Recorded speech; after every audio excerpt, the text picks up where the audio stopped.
2, 3 i...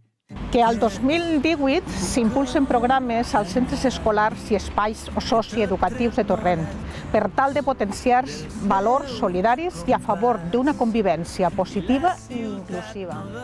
Que el 2018 s'elabora un cens d'habitatges desocupats i abandonats i establim un protocol per resoldre els casos de famílies desnonades i altres necessitats d'habitatge.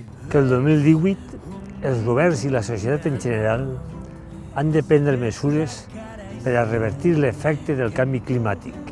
Desitge uns governants amb seny, que respecten la llibertat d'opinió, d'expressió, de decisió, que estiguen més sensibilitzats amb el patiment d'aquelles famílies amb pocs recursos i amb aquests xiquets i xiquetes que no haurien d'estar vivint experiències que no els pertoca.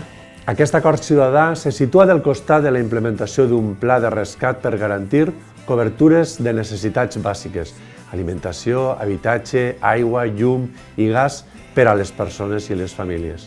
En l'any que comença s'ha de procurar pensar amb les persones i incrementar les partides que eviten clientelisme, caritat o perpetuació de la precarietat. També estarem pendents del desenvolupament de la cultura, el medi ambient, la vivienda, la participació ciutadana i tots aquells aspectes que han de fer possible un Torrent més acollidor, més solidari, amant del patrimoni que li és propi i disposat a encarar el futur amb més sensibilitat.